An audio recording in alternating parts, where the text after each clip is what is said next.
कांग्रेस नेता कन्हैया कुमार की पलायन रोको नौकरी दो यात्रा का शुक्रवार को पटना में समापन हो गया। यात्रा के समापन पर सचिन पायलट भी पटना पहुंचे थे। उन्होंने तेजस्वी को सीएम बनने पर पूछे गए सवालों पर बोला कि चुनाव के बाद पार्टी इस पर फैसला करेगी। अभी तो चुनाव डिक्लेयर नहीं हुआ। जब चुनाव डिक्लेयर होगा तब गठबंधन चुनाव लड़ेगा, चुनाव बहुमत से जीतेगी, उसके बाद निर्णय होगा। एक बोलो एक। हमारी पार्टी का स्टैंड बड़ा क्लियर है। जो लायक है, जो प्रदेश का है, उसको प्राथमिकता मिलनी चाहिए। लेकिन हमने ये हर राज्य के इकाई पर छोड़ा है, उसको अंतिम निर्णय क्या करना है। लेकिन पूरे देश में जब से भारत आजाद हुआ है, रिकॉर्ड भारत सरकार के आंकड़े हैं कि सबसे ज्यादा बेरोजगारी अगर कभी थी तो आज है। हर प्रदेश में बेरोजगारी है, चाहे मेरा प्रदेश हो चाहे बिहार हो। लेकिन बिहार में जो हालात है वो बहुत एक्सट्रीम पहुंच चुके हैं, इसलिए हमारी प्राथमिकता पहले बिहार है।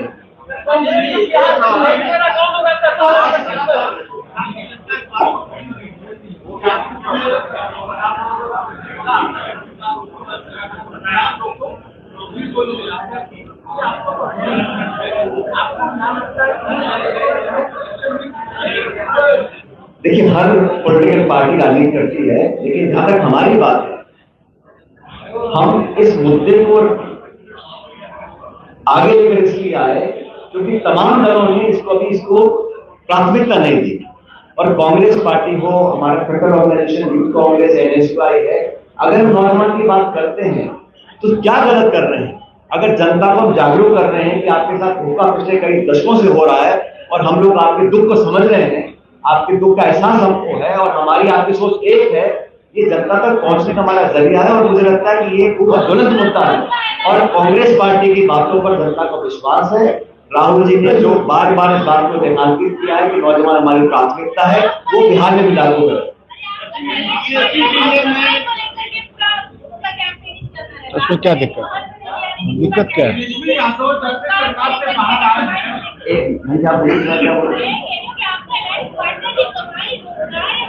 वही मुद्दा है, ठीक है ना? क्या बहुत अच्छी बात है, बहुत अच्छी बात है। हमारा अलायंस पार्टनर है और हमारी भी सोच सबके युवाओं के लिए है, रोजगार मिलना चाहिए, इसमें दिक्कत किसको हो सकती है?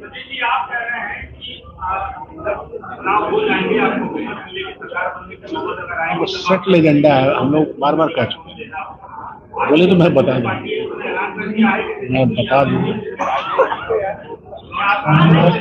मैंने आपको पहले कहा, जब अधिसूचना जारी होगी, हमारा गठबंधन है और हम लोग मजबूती से चुनाव लड़ेंगे। चुनाव की घोषणा के बाद चुनाव लड़ा जाएगा, बहुमत आने के बाद निर्णय हो जाएगा कौन किस पद पर बैठेगा। तो मैं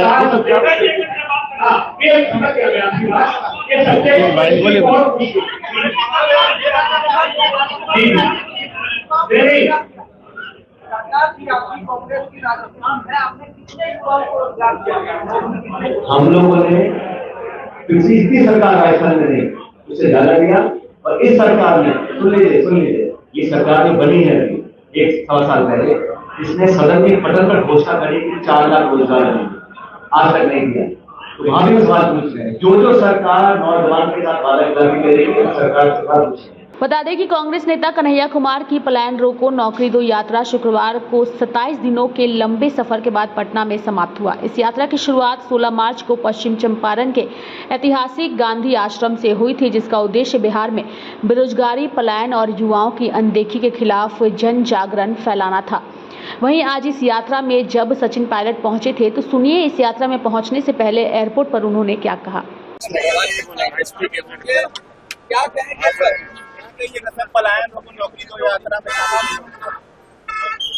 पलायन रोको नौकरी दो, ये कांग्रेस पार्टी का एक नारा है। उस नारे और यात्रा के माध्यम से प्रदेश की सरकार का हम ध्यान आकर्षित करना चाहते हैं।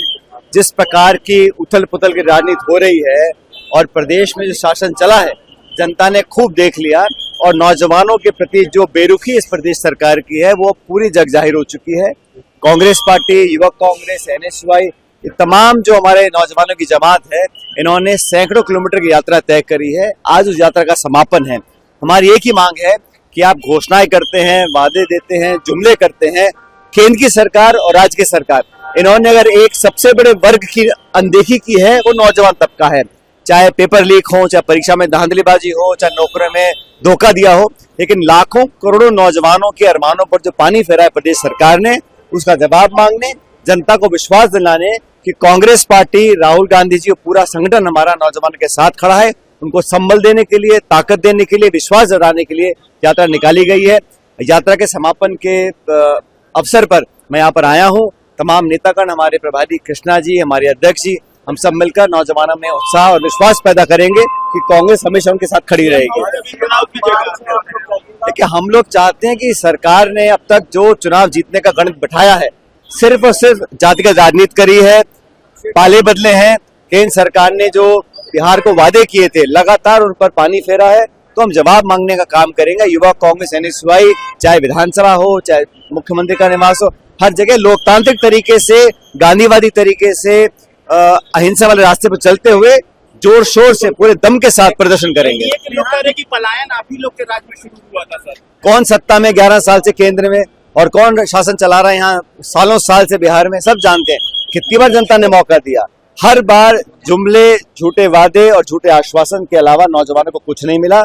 और आज वो समय आ गया है कि नौजवानों को न्याय हम दिलाएं, उसके लिए कांग्रेस पार्टी तत्परता से खड़ी है। इससे कितना फायदा होगा कांग्रेस को? नुकसान फायदा हो ना हो, हमारा जो संकल्प है, जो प्रतिबद्धता है नौजवानों के प्रति, राहुल गांधी जी कई बार कह चुके हैं, खड़गे साहब कह चुके हैं कि देश में नौजवानों की जो भागीदारी, हिस्सेदारी है, उसके लिए कांग्रेस पार्टी पूरी ताकत के साथ खड़ी हुई है। और चुनाव तो देखो आते जाते रहते हैं, लेकिन ये बात सच है कि कांग्रेस पार्टी ने संकल्प लिया है कि सब वर्गों को साथ लेंगे, किसानों को, महिलाओं को, लेकिन विशेष रूप से नौजवानों के साथ आज जो धोखाधड़ी हुई है उसके खिलाफ आवाज बुलंद करेंगे। बहरहाल बिहार में भले ही चुनाव की तारीखों का ऐलान नहीं हुआ है, लेकिन चुनावी सरगर्मी साफ तौर पर नजर आ रही है। सभी पार्टियां अपने स्तर से प्रचार प्रसार भी कर रही है और इंतजार कर रही है चुनाव आयोग की घोषणा का कि आखिर बिहार में चुनाव की तारीखों का जब ऐलान होता है तो हर पार्टी किस तरीके से चुनावी रणनीति के तहत काम करेगी। फिलहाल सचिन पायलट का एक बयान, जो उन्होंने तेजस्वी यादव के CM बनने के सवाल पर बोला कि बहुमत मिलता है तो कांग्रेस कमेटी और कांग्रेस आलाकमान से मिलकर आगे विचार किया जाएगा CM के चेहरे को लेकर। फिलहाल ये बयान चर्चा और साथ ही चुनावी सरगर्मी का मुद्दा बन चुका है। देखने वाली बात होगी कि इस मुद्दे पर और राजनीति कितनी ज़्यादा तेज होती है और सत्ता पक्ष के नेता सचिन पायलट के इस बयान पर तेजस्वी को किस तरीके से अपना जवाब देते हैं। लाइव इंडिया हर पल के लिए रांची से डेस्क की रिपोर्ट।